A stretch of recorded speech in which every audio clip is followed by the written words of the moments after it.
Memorial of Saint Bonaventure, Bishop and Doctor of the Church. A reading from the book of the prophet Isaiah.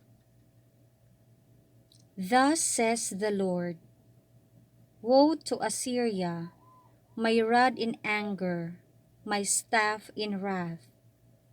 Against an impious nation I send him, and against a people under my wrath I order him, to seize plunder, carry off loot, and tread them down like the mud of the streets. But this is not what he intends, nor does he have this in mind. Rather, it is in his heart to destroy, to make an end of nations, not a few. For he says, By my own power I have done it, and by my wisdom, for I am shrewd.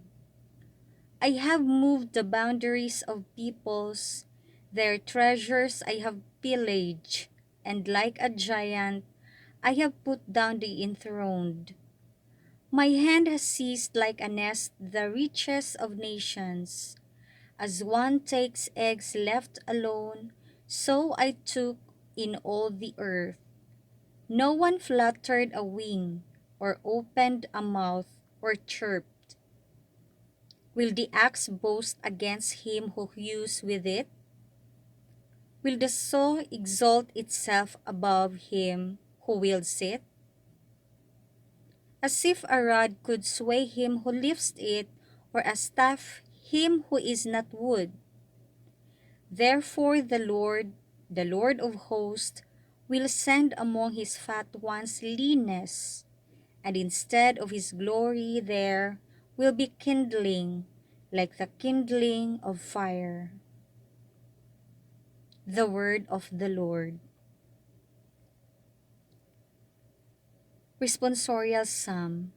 The response is, The Lord will not abandon his people. Your people, O Lord, they trample down. Your inheritance they afflict. Widow and stranger they slay.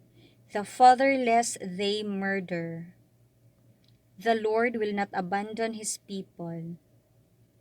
And they say, The Lord sees not. The God of Jacob perceives not. Understand, you senseless ones among the people. And you fools, when will you be wise? The Lord will not abandon his people. Shall he who shaped the ear not hear, or he who formed the eye not see?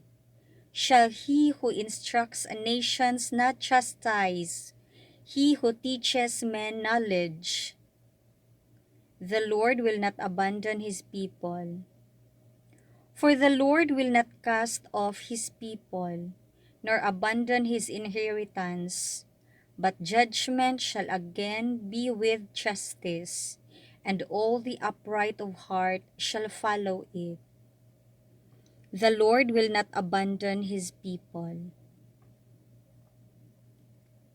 A reading from the Holy Gospel according to Matthew. At that time Jesus exclaimed, I give praise to you, Father, Lord of heaven and earth, for although you have hidden these things from the wise and the learned, you have revealed them to the childlike. Yes, Father, such has been your gracious will.